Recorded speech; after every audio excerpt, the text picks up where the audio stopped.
Hola, buenas tardes a todos y a todas. Vamos a empezar este webinar que lleva como título Nuevas cartografías para el planeamiento urbano y que va a ser impartido por Pablo Martínez del estudio de urbanismo 300.000 kilómetros por segundo. Se trata de un webinar que organizamos desde el programa de máster en SIC, Unigis Girona, y en colaboración con la asociación Unigis Internacional, en el marco de los seminarios que venimos ofreciendo de manera abierta, que denominamos U-Lectures. Yo me llamo Rosa, soy gestora de proyectos en el servicio de SIC y teledetección, el SICTE, de la Universidad de Girona. Desde el SICTE somos uno de los socios de la Asociación Unigis Internacional y bajo este paraguas y la propia Universidad de Girona somos los responsables en España de organizar el programa Unigis Girona de formación online de máster y posgrados en SIC y del que soy la coordinadora académica. El programa cuenta con 2 itinerarios de especialización, de análisis espacial y de geoinformática y programación SIC.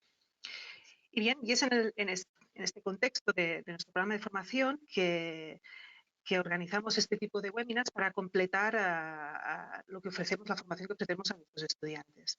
En este caso, con el objetivo de ver otras formas de trabajar con cartografía para su uso en el planeamiento urbano y conocer así nuevas metodologías y procesos de trabajo. Y evidentemente no podíamos pensar en además que en 300.000 kilómetros por segundo, ¿no? Queríamos que nos tenían que venir a contar su trabajo, ya que hace años que vienen impactando en estas nuevas cartografías, que son posibles gracias a la generación masiva de datos y que permiten nuevas visiones de la ciudad. Y aquí tenemos a Pablo Martínez, que es arquitecto y tiene una amplia experiencia en el uso de datos aplicados a la planificación urbana, que os cuento brevemente. Pablo fundó en 2004 junto a Mar Santa María el estudio 300.000 kilómetros por segundo, que está especializado en el análisis y la visualización de datos masivos como herramientas para la redefinición del urbanismo. Sus proyectos y ensayos han aparecido en prestigiosas publicaciones y su trabajo ha sido presentado en el Museo de Arte de Chicago, en el Centro de Cultura Contemporánea de Barcelona, el CCCB, el Museo de Historia de Barcelona o la Bienal de Venecia. Entre sus proyectos más recientes se encuentra el Atlas de la Turistificación, Morfologías del Turismo, y Arturo, un algoritmo entrenado por ciudadanos para diseñar ciudades más habitables. Pues bien, enseguida le doy paso.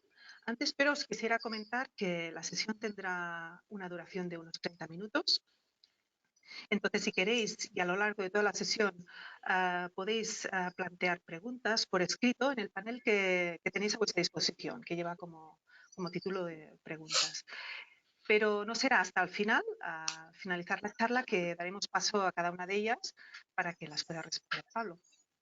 ¿Qué más?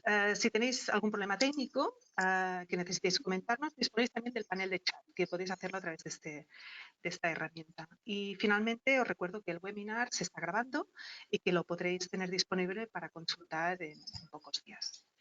Pues bien, doy paso a Pablo y a su presentación, por lo que cuando quieras, Pablo.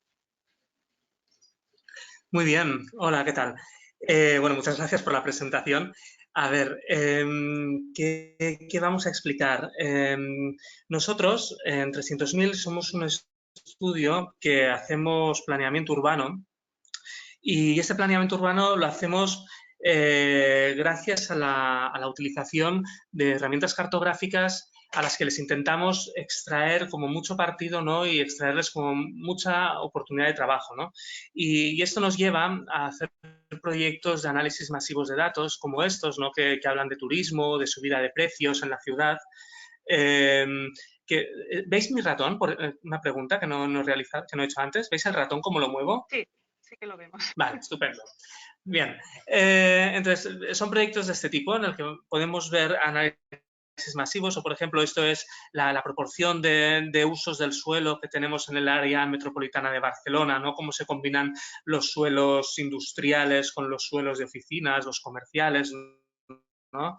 O, por ejemplo, esto que son análisis de transacciones de tarjetas de crédito en la ciudad de Madrid entre distintos barrios para saber qué barrios transaccionan dinero con otros barrios, o por ejemplo este mapa que no es de transacción de dinero, que es de transacción de conocimiento, donde se generan las sinergias de investigación en la ciudad, ¿no? Es decir, intentamos pintar con datos un montón de informaciones que hoy en día son accesibles gracias a la digitalización de nuestro entorno y eso luego lo llevamos al planeamiento. Pero nosotros somos nuestra formación de origen, si bien los que fundamos la empresa somos arquitectos, dentro del mundo de la arquitectura somos restauradores de patrimonio. Esto es lo que estudiamos y esto hace que siempre hemos tenido como mucha debilidad por aquellos proyectos que abordaban la digitalización de la historia, por aquellos proyectos que de alguna manera querían sacar la historia de este agujero digital en el que no está, ¿no? Que no consigue digitalizarse correctamente, porque consideramos que es relevante que en nuestras ciudades, si tenemos su historia correctamente dibujada y digitalizada, entonces podremos planear con ella y utilizarla. Un ejemplo es este mapa que hicimos ya hace 5 años, al inicio de todo, que es el mapa del patrimonio de la ciudad. Era un mapa que hasta ese momento no existía. Teníamos las fichas individuales del patrimonio montadas en un sistema de búsqueda un poco rupestre y entonces, pues bueno, volcábamos la información y que no se podíamos hacer mapas de patrimonio. A raíz de este proyecto, que lo hicimos por cuenta propia y porque creíamos que la ciudad lo necesitaba, la ciudad y los ciudadanos necesitaban saber dónde estaba aquello que entre todos hemos decidido proteger, que es el patrimonio, ¿no? Pues a través de ese proyecto entramos en contacto con el Museo de Historia de Barcelona, que nos propuso un reto que fue la carta histórica, que la pregunta inicial, y es lo que la carta histórica es lo que vamos a explicar hoy, la pregunta inicial de la carta histórica era dibujar en unas 15, 20 etapas la historia de la ciudad, hacer como 20, 15 dibujos en aquel momento que explicasen cómo había crecido y evolucionado nuestra ciudad. Nosotros este trabajo lo empezamos a hacer de manera todo lo sistemático que sabíamos hacerlo en aquel entonces. Es decir, nos habían pedido unos dibujos que los podíamos haber resuelto en AutoCAD o los podíamos haber resuelto con una herramienta de pocas prestaciones, por decirlo así, pero ya desde el principio nos pusimos muy serios y la cosa fue derivando y sin darnos cuenta, pues acabamos montando esto que os he enseñado ahora, ¿no? Está aquí, que es la Carta Histórica de Barcelona, que es un visor cartográfico que nos muestra la evolución de la ciudad a lo largo de finalmente 26, 27 épocas, ¿vale? En el que cada época, pues además tiene unas informaciones asociadas, tiene distintas informaciones, ¿no? de soporte, ¿no? Que complementan la explicación de cada época. Este proyecto es lo que hoy os vamos a explicar. Para nosotros fue en aquel momento un reto por muchos motivos y vamos a por él y vamos a introduciroslo. ¿Qué es lo que tenemos que hacer para construir la carta histórica? Primero tenemos que hacer la documentación, es decir, qué documentos vamos a utilizar, ¿vale? La información base. Vamos a ver que 300.000 está en todas las etapas, en mayor o menor intensidad, pero 300.000 tiene un perfil humanista y eso significa que vamos desde la documentación a cosas más técnicas que vienen al final.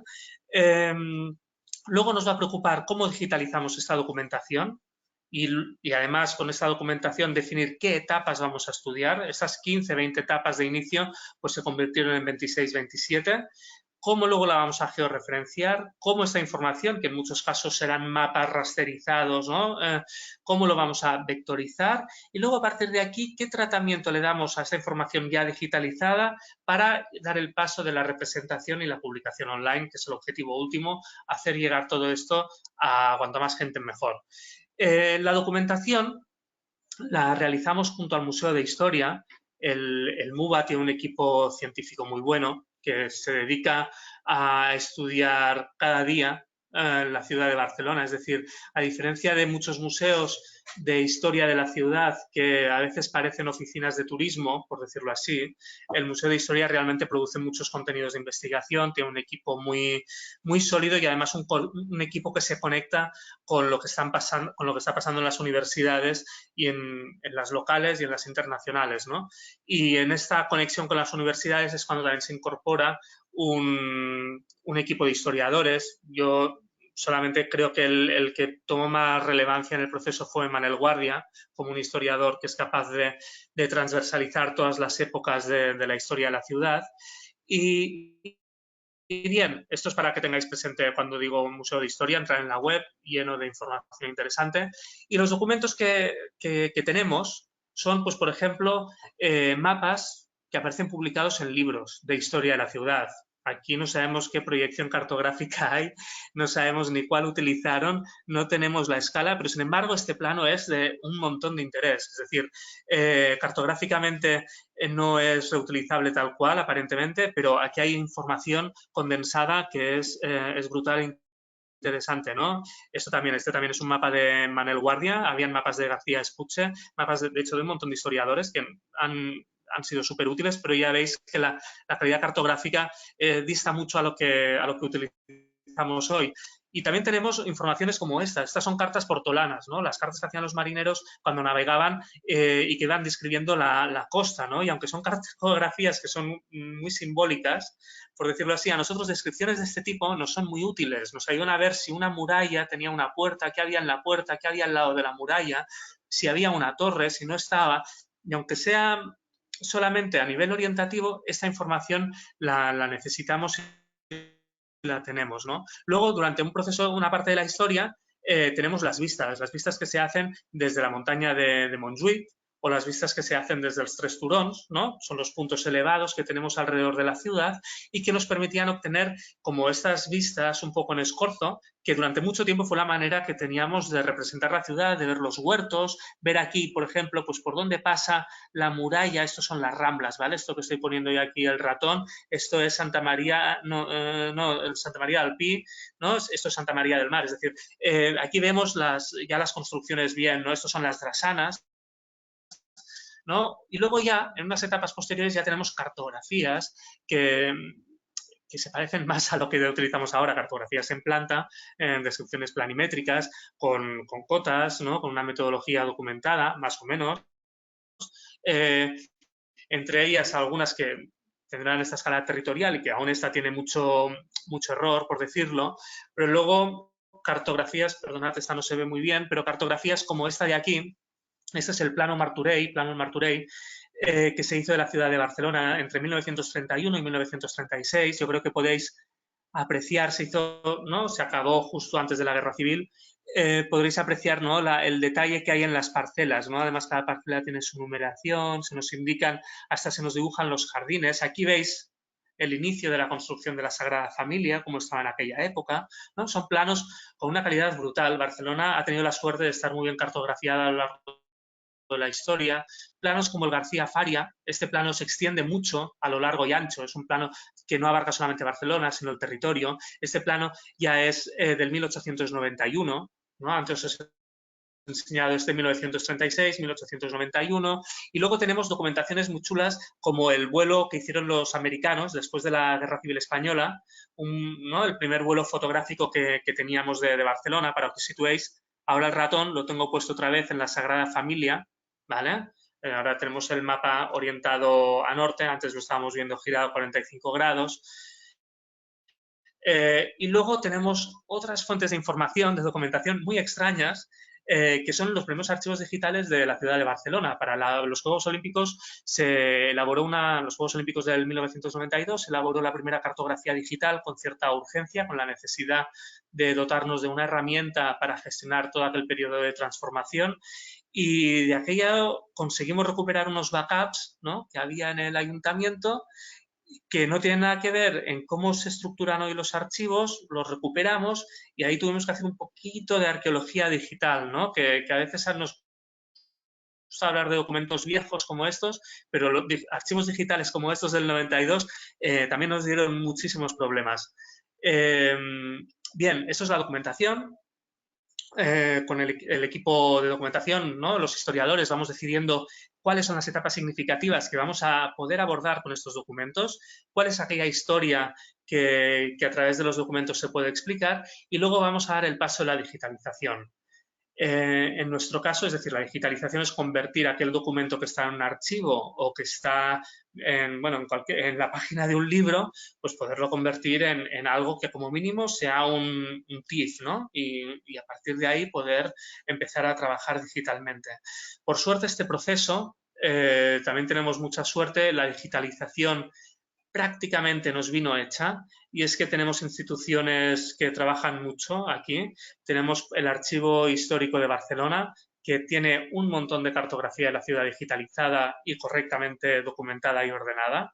Gran parte de esta información se puede acceder de manera online, o sea que es buenas cosas para hacer una tarde de verano, es perder el tiempo buscando en los archivos y encontrando materiales bonitos. Luego también está la cartoteca del Instituto Cartográfico y Geológico de Cataluña, es una cartoteca brutal.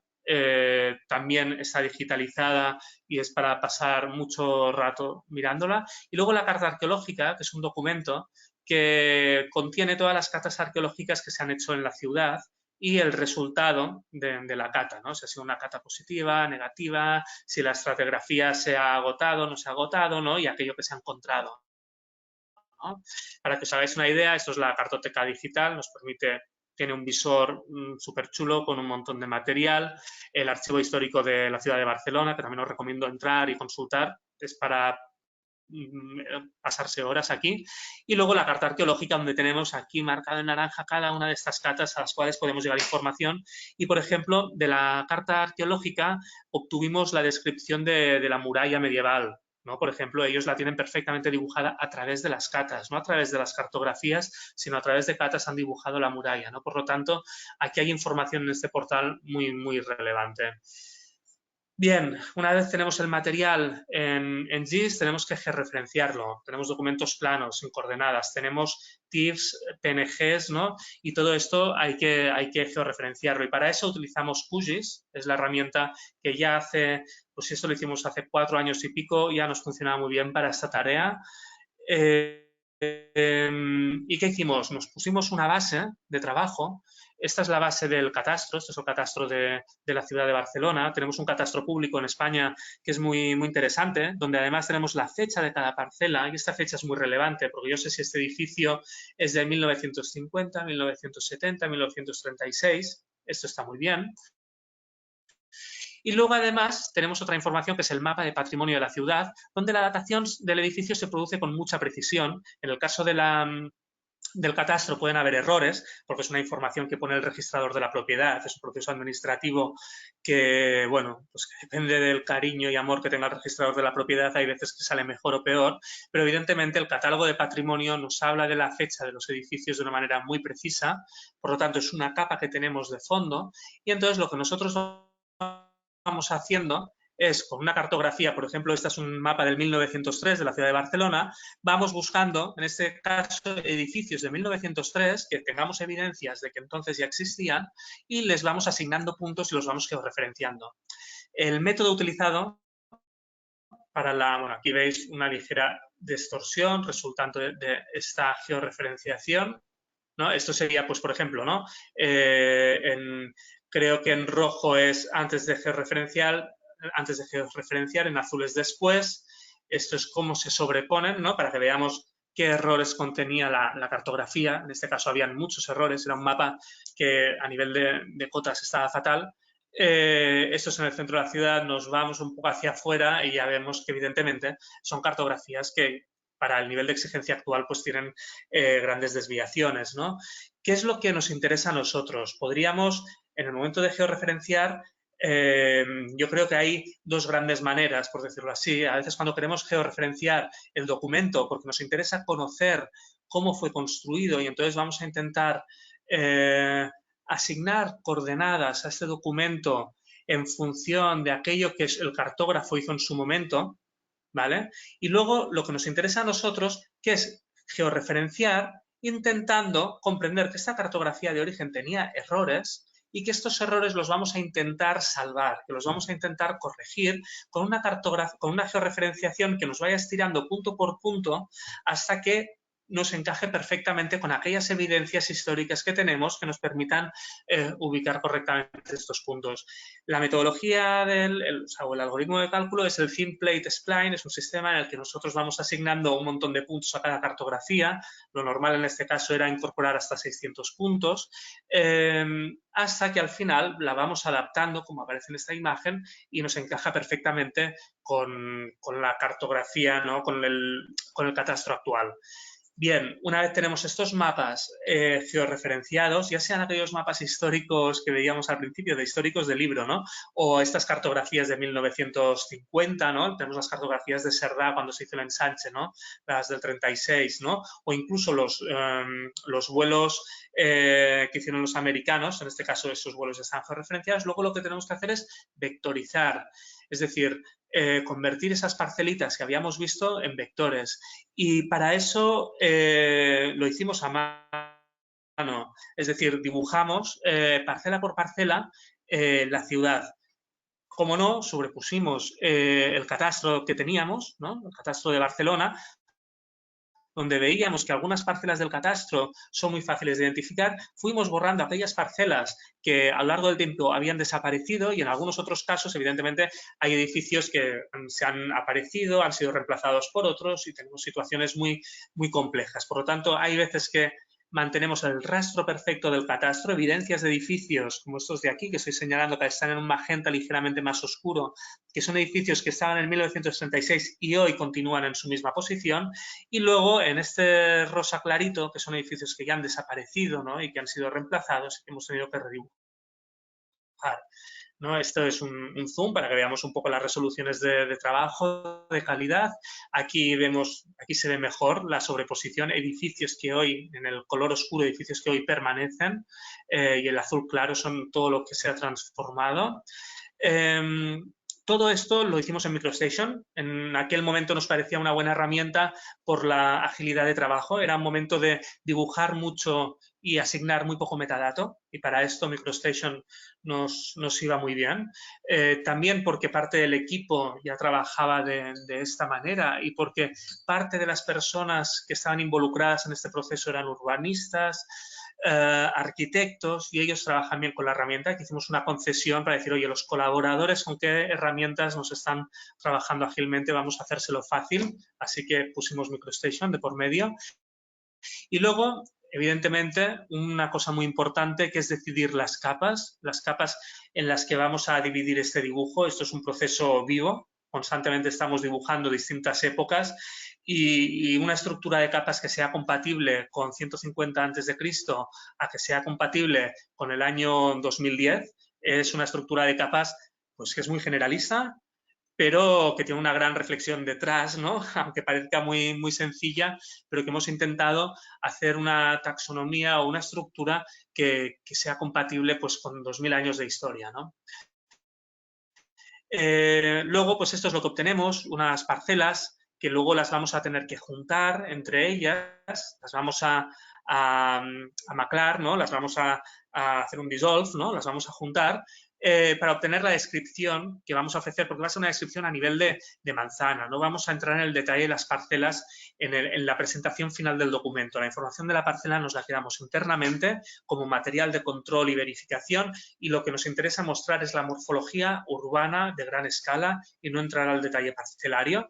Y para hacer este procesado vamos a hacer un salto muy importante en este punto, que es que pasamos de DGN, de MicroStation, a SQLite, ¿no? A bases de datos SQLite, que es SQLite-Spatialite, ¿no? Esta base de datos SQLite, que es la base de datos con la que tenemos los teléfonos Android, en la que le podemos poner esta extensión Spatialite y de repente la base de datos es Geo, es una base de datos que puede indexar geometrías, que puede hacer operaciones más que básicas de manipulación geométrica y que para nosotros será en este caso muy ágil. Lo podíamos haber llevado a PostgreSQL, hubiera sido una opción, pero el sistema de trabajo en aquel momento, por temas de baja infraestructura, teníamos que trabajar con Dropbox, nos teníamos que intercambiar constantemente las informaciones por WeTransfer, Mail y Dropbox, y entonces Spatialite nos permite decir que cada época, cada etapa de este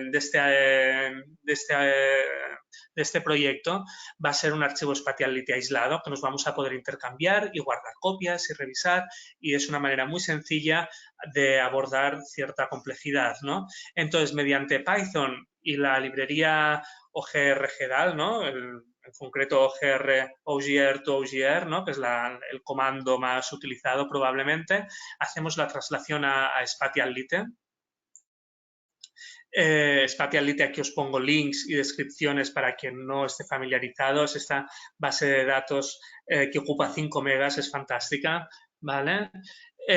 Con una interfaz sencilla, pero más que suficiente para muchos proyectos.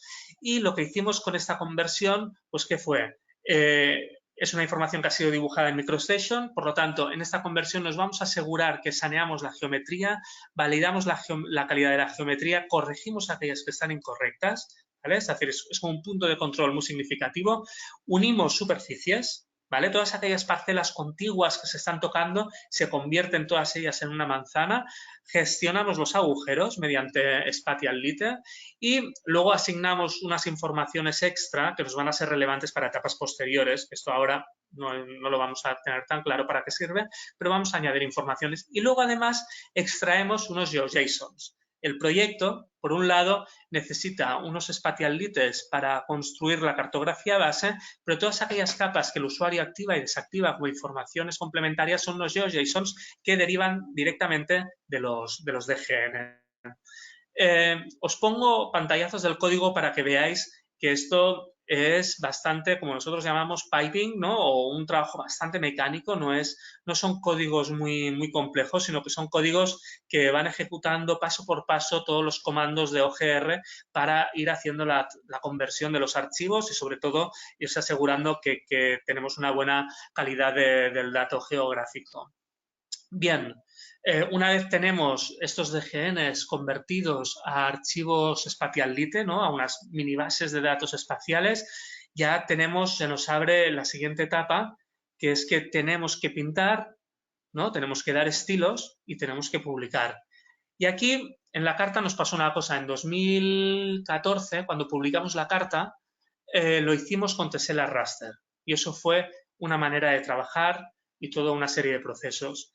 Y ahora hace medio año hemos actualizado la carta histórica y ahora lo llevamos a teselas vectoriales, que nos ha implicado cambiar un montón de cosas. Ha sido un esfuerzo que hemos asumido nosotros para simplificar muchas cosas que eran muy complicadas dentro de la gestión de la carta. Y yo creo que ahora esta explicación va a complementar muy bien lo que en el otro webinar explicó Vladimir, porque realmente veréis cómo hemos ido haciendo esta transición de raster a vector a la hora de publicar la carta, ¿no? Yo recuerdo que las teselas raster son aquellas pirámides, ¿no? Aquellas pirámides de imágenes raster, ¿no? De cuadraditos que renderizamos previamente y que luego servimos bajo demanda del usuario. Las teselas vectoriales son solamente la información vectorial renderizada también en cuadraditos vectoriales, pero que es el usuario el que le da estilo, el cliente, ¿no? El que consulta la web, el que le da estilo con el visor y el navegador que tiene, ¿no? Supuestamente las teselas vectoriales son más ligeras, más livianas, pero hay otras cosas más interesantes por el camino que os iré explicando, otras bondades que nosotros nos hicieron trasladar a este modelo. Cada época del proyecto, ¿no? Esas 26 épocas, se componen de un mapa base, de un topográfico, es decir, tuvimos que hacer, además de esos mapas bases, hicimos hasta 5 topográficos con distintas resoluciones, es decir, más antiguo era la época, el topográfico tenía menos resolución, como nos comprometía menos a nivel topográfico, no son topográficos históricos, simplemente le eliminábamos la resolución a esta información, ¿no? Haciendo más difuso el dato. Y luego poníamos cartografías de referencia, pues ya lo habéis visto, que si para hacer el 1856 yo tengo un mapa de Serdá, pues lo ponemos de fondo para que la gente también lo disfrute, ¿no? Y luego tenemos capas anexas, pues por ejemplo tenemos las líneas de metro, cómo han ido evolucionando a lo largo de los años, ¿no? Para coordinar y decir, oye, cada época se compone de este mapa, con este topográfico, con estas cartografías de referencia y estas capas anexas, lo hicimos todo mediante Excel, ¿vale? Mediante un Excel, porque con esto nos comunicábamos muy bien con el equipo de historiadores. Es una necesidad totalmente práctica, pero totalmente útil, porque yo con el Excel puedo pintar casillas, puedo poner notas, les puedo pedir que aquí me escriban un pequeño texto, que me lo devuelvan, yo valido el texto, y con un Excel nos entendemos maravillosamente bien. Es un Excel que al final va cogiendo filas, ¿no? Pero aquí me dice, hey, esta capa, que es la 1903-225, es una capa vector, corresponde a esta fecha, ¿vale? Pertenece al grupo 5 y va a tener este nombre, que es tram, tranvía, ¿no? Bueno, es una manera fácil de gestionar, que luego todo esto se va a convertir en unos JSONs que el visor online va a tener que leer para publicar la información, ¿no? Bien, entonces cuando trabajamos con teselas raster, nuestro backend, o lo que nosotros utilizamos era Mapnik como renderizador, con Tilestash como servidor de teselas, y para hacer los estilos utilizamos Tilemil, ¿vale? Tilemil. Que esto es un sistema, yo creo que pues realmente yo creo que es bastante del 2014, es decir, ¿no? Con Tilemil es esta herramienta que con Carto CSS le cargamos aquí un Spatial Lite o un Postgres o un Shapefile y mediante esta sintaxis, ¿no? Este lenguaje que se inventaron estos de Mapbox, que se llama Carto CSS, pues le vamos dando estilo y vamos filtrando las líneas y vamos pintando el mapa. Y la verdad, Carto CSS es un sistema que es muy, muy agradable de trabajar. Y con esto íbamos haciendo los estilos y era este el tipo de dibujo que hacíamos, ¿no? Evidentemente no es como tener QGIS a la hora de dar estilos, pero va muy bien, ¿no? Todo esto, a ver, aquí me ha saltado una diapositiva y lo veo ahora. Bien, todo esto lo que hacíamos era renderizarlo con Mapnik. Estos estilos de Tilestash, de Tilemil, se convertían a un XML, es un archivo XML que Mapnik, que es este motor de renderizado, puede leer, ¿vale? O sea, Tilemil y Mapnik se comunican, ¿vale? Con la hoja de estilos, o sea, Tilemil exporta este archivo que Mapnik va a poder interpretar y va a ser Mapnik quien va a renderizar los mapas y quien se va a encargar Mapnik es realmente una herramienta súper chula. En el estudio ahora hace tiempo que no la utilizamos, pero durante muchos años la hemos utilizado de manera muy, muy constante. Y luego utilizamos Tilestash como servidor de teselas. Es quien va a estar en el servidor, el que recoge la petición del cliente de qué tesela quieres, de qué coordenada, dime qué mapa, con qué estilo, ¿no? Entonces, Tilestash se encarga de hacer de pedirle a Mapnik que nos renderice la tesela, ¿no? Y además le dice a Mapnik que esta tesela de esta época va con este topográfico, ¿no? O sea, Tilestash se encarga de coger dos informaciones distintas y servírmelas de manera conjunta. Es un servidor muy sencillo para reemplazar lo que sería un map server, GeoServer o herramientas por el estilo que son más complicadas y queríamos una herramienta sencilla pero eficaz. Aquí Tilestash nos encanta. Bien, este sistema nos obligaba a tener un servidor un poquito complicado. Nos obligaba a tener un servidor gestionado por nosotros, ¿no? Un VPS, un servidor gestionado directamente por nosotros. Esto de los 50 gigas es mentira, es un error. Teníamos muchos gigas aquí porque el renderizado de todas las teselas de estos 26 mapas, como además nos fueron pidiendo más mapas, es que se nos desbordaba la cantidad, ¿no?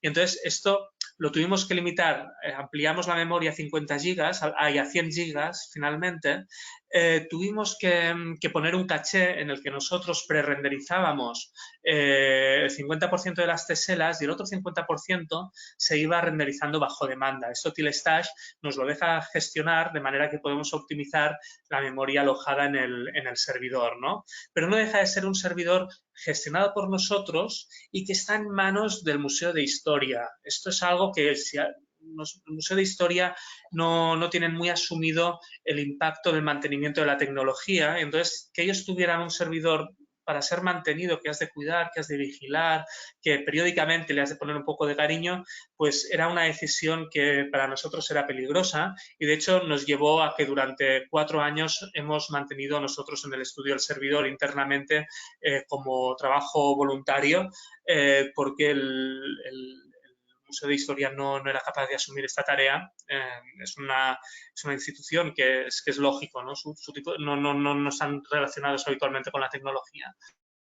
Y además nos situaba, por muy económico que sea, a 10 euros al mes, ¿no? O sea, es decir, que si vosotros contáis 10 euros al mes, 12 meses, 4 años, hemos pagado bastante de servidor, así indirectamente. Y por lo tanto esto tiene un coste en el servidor y en el mantenimiento. Para gestionar este proceso tuvimos también que hacer un código, aquí sí que nos enseño pantallazo, pero es un código que a partir de los DGNs de MicroStation generaba los estilos de Mapnik. Nosotros le damos el archivo de referencia de Tilemil y él con los archivos de GN generaba unas hojas de estilo.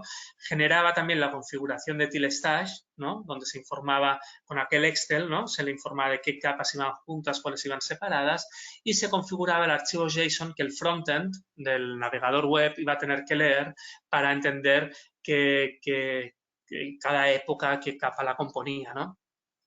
Claro, esto hemos visto que trabajar con TSLA raster implica mucho tamaño de servidor, implica un servidor que además tenga ciertas prestaciones chulas, ciertas prestaciones que repercuten en coste de mantenimiento y coste del servidor. Y además Tilemil con el tiempo es una herramienta que ha ido perdiendo fuelle y que QGIS es nuestra herramienta diaria en el estudio y nos sentimos más cómodos. Así que cambiamos un poco esta última fase del proyecto. Ahora damos los estilos y pintamos con QGIS. Vectorizamos a Tesela vectorial con TipCanoe, que es una herramienta de Mapbox, y servimos la Tesela mediante TileServer PHP, que es un código de PHP muy pequeñito que funciona en el servidor más simple que nos podamos alquilar, ¿vale?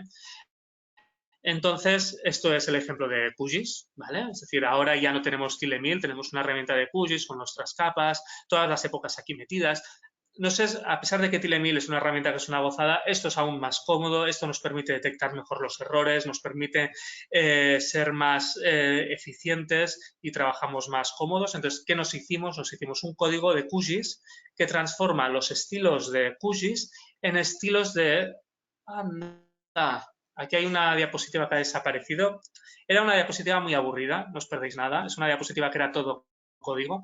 Serían los estilos de OpenLayers, ¿vale? O sea, convertimos los estilos de QGIS en estilos de OpenLayers. Estos estilos de OpenLayers son muy...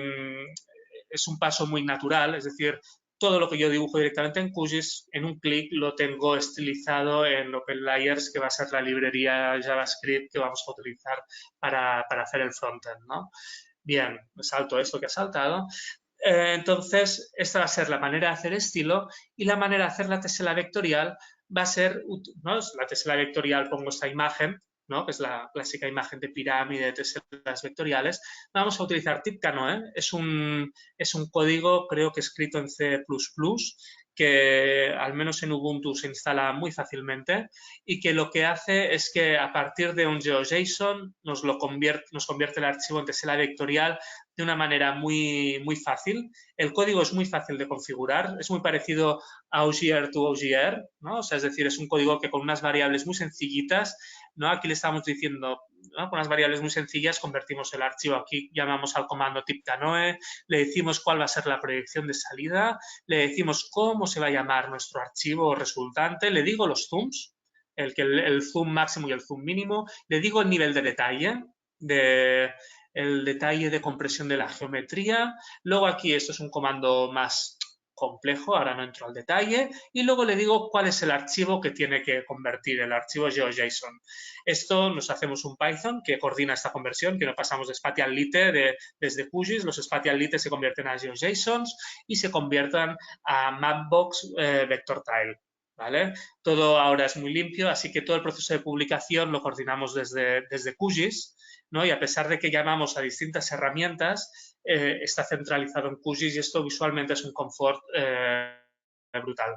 Y luego lo servimos con TileServer. TileServer PHP es una librería desarrollada por Cloak and Tech que es en cualquier servidor gestionado, estos servidores que son los más baratos que podemos alquilar hoy en día, que aceptan PHP, pues ponemos este archivo PHP, ponemos el archivo mbtiles, que es el archivo resultante de este procesado que hace TipCanoe, ponemos el archivo, los ponemos los dos juntos en una carpeta y ya podemos empezar a realizar peticiones a esta URL y nos va devolviendo las teselas vectoriales.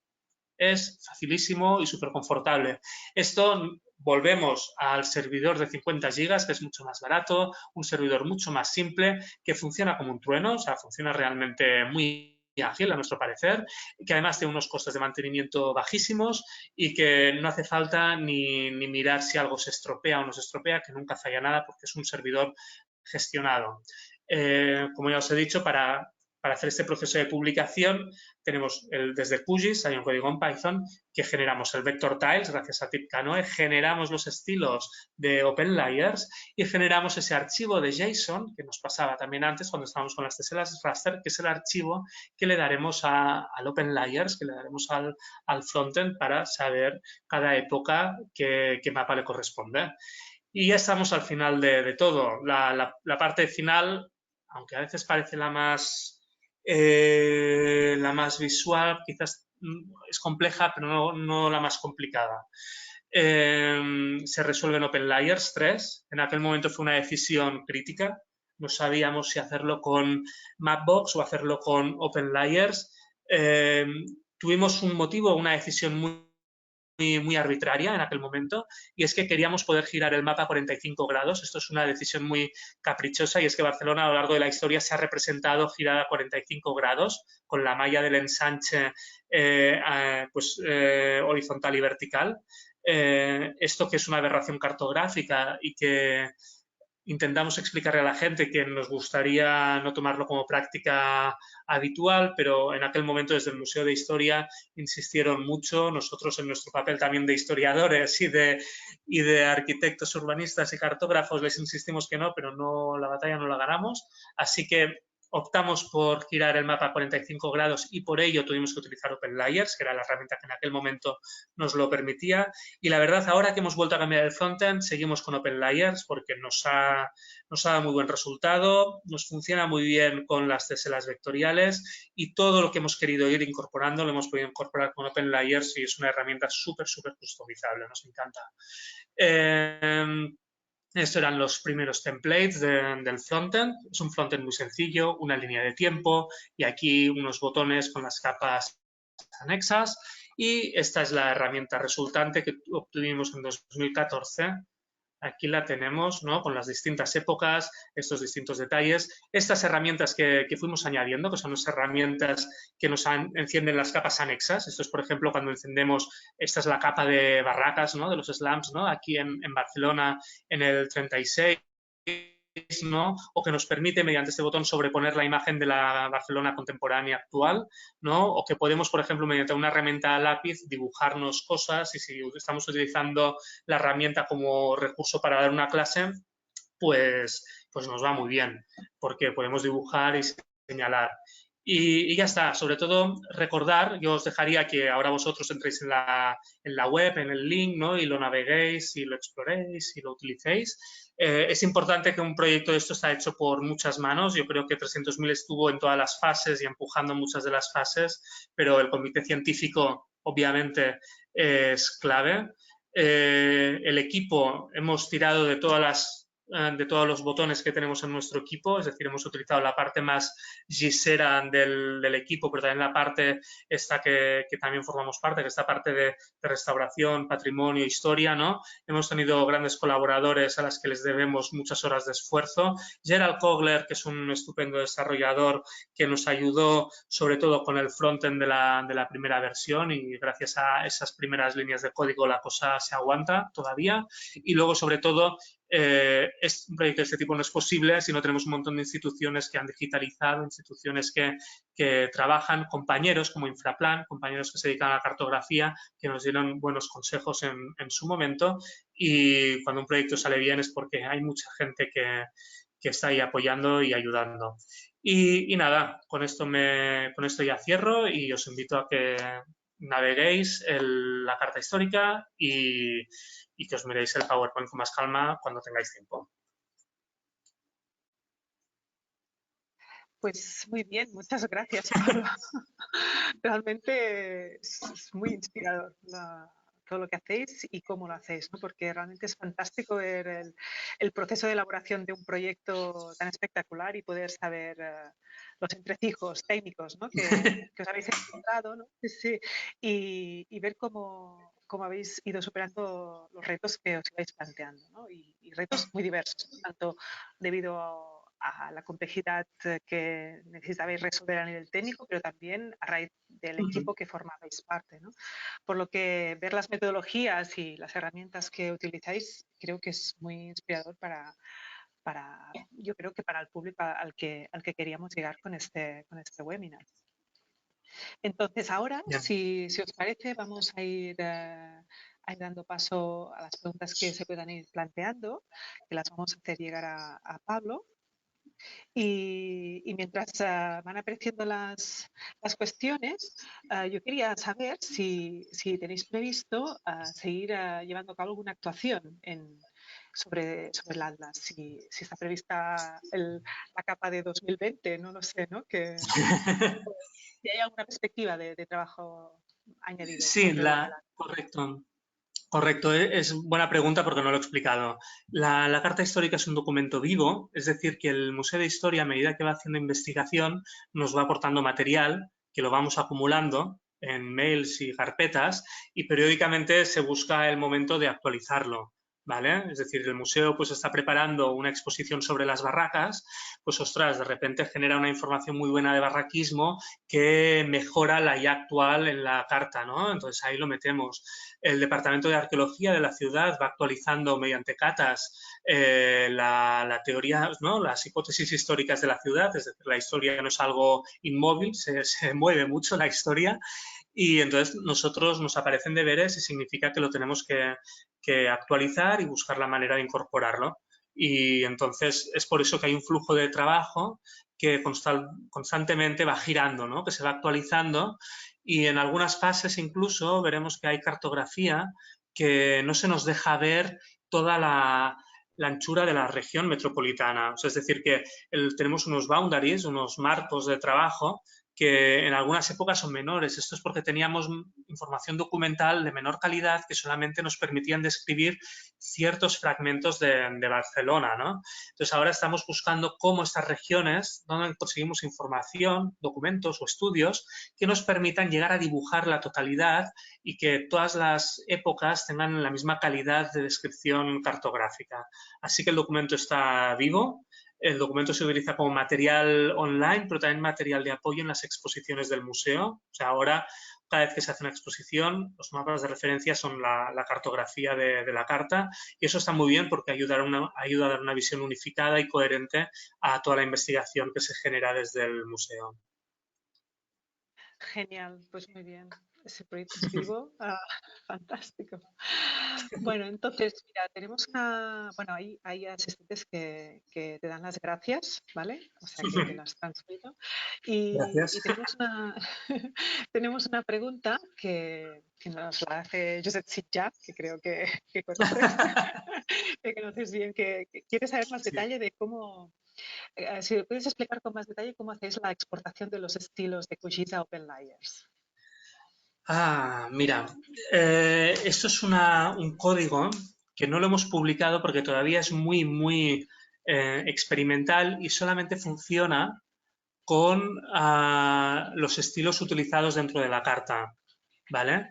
Pero el PowerPoint que pondréis online se verá, porque el problema es que yo en mi versión del PowerPoint me he saltado la diapositiva, veréis un ejemplo de qué es lo que hace el código de Python, pero desde QGIS leemos el estilo que está utilizando QGIS y lo trasladamos línea por línea a lo que es Open Layers. Es decir, es un trabajo que es poco mágico. Es decir, si en el formato QGIS una línea se declara de una manera, yo creo una plantilla y miro cómo se declara esa línea en JavaScript de OpenLayers y parseamos el texto de la misma manera. Es decir, es un trabajo muy mecánico y que en el fondo tiene más paciencia que misterio. Muy bien, Esta es la pues respuesta. esperemos a ver Josep te da las gracias. Esperamos pues a ver la presentación y poder ver un poco más de detalle del código. Mientras esperamos a ver si aparece alguna otra pregunta, yo te quisiera plantear, bueno, mira, la planteamos porque me reservo la mía para otro momento. Bueno, Gemma Bosch, que también conoces bien, te plantea, bueno, te felicita por la presentación y te plantea, ¿sabéis o tenéis conocimiento del uso que se está haciendo en este estupendo trabajo, proyecto de la Carta Histórica para investigación, en educación universitaria? ¿Qué Sí, uso se está haciendo? buena pregunta también. Mira, estamos súper contentos. Nosotros hacemos varias webs, a veces hay webs con cartografías más espectaculares o lo que sea, que ya sabéis que en el mundo web todo va muy rápido y tener una permanencia de 1 minuto, 2 minutos, 3 minutos, 5 minutos se considera un éxito. En la carta histórica estamos en los 55 minutos de permanencia de visita. Esto significa que la gente que entra, no sé, se debe quedar como atrapada mirando cosas durante rato. Es decir, tenemos una permanencia muy alta. Algo que nos ha hecho cuestionar si los códigos de seguimiento los habíamos puesto bien, si teníamos bien el analytics, si habíamos cometido errores, porque permanencias de 55 minutos para nosotros nunca lo hemos tenido en un proyecto ni de cerca. Entonces sabemos que por un lado tiene este funcionamiento, pues que tenemos permanencia, tenemos como 50 visitas diarias, no son muchas visitas, pero con estas permanencias las consideramos como de mucha calidad.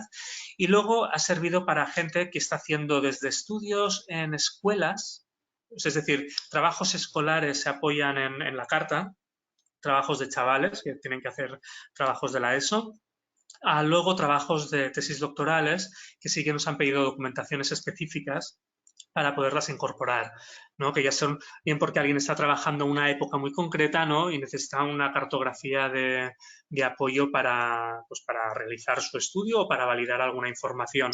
Si bien el museo todavía no ha decidido publicar la información toda en abierto, ¿vale? Es algo que estamos ahí empujando para que se animen, que vean que no hay peligro, que publicar unos GeoJSONs de todo esto, los spatialites, no es problemático. Sí que ahora compartimos unas impresiones a alta resolución y cuando el museo recibe alguna petición específica se le da el archivo para que esta persona pueda hacer sus investigaciones y vaya, esto es un flujo que hay normalmente y está muy bien.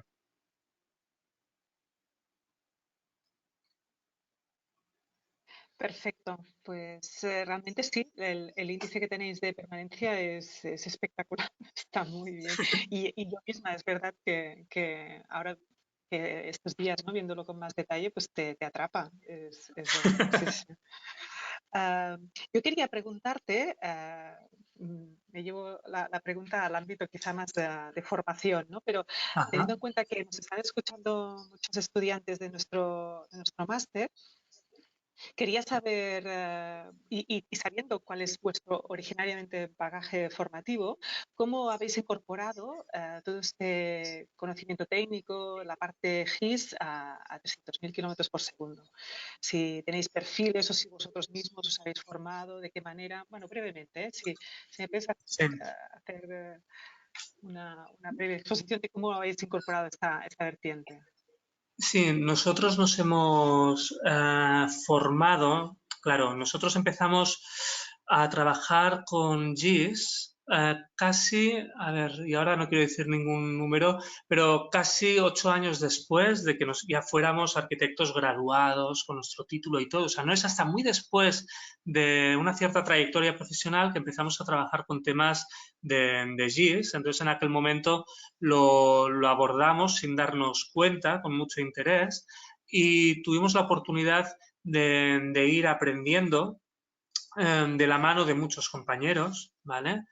Y nos hemos sentido como obligados a comprender la complejidad del problema, si bien hay partes que evidentemente no las resolvemos ni siquiera internamente, sino las resolvemos con colaboradores, ¿no? Porque el GIS tiene muchas ramas y hay veces que te interesa alguien que sepa hacer algo en concreto o que te eche una mano en cierta rama de especialización. Por lo tanto, en 300.000 tenemos que conocer cuáles son las posibilidades, nosotros abordamos muchas cosas del equipo, tenemos gente formada con formación específica en GIS, en el equipo, ¿no? que están ahí dándole fuerte.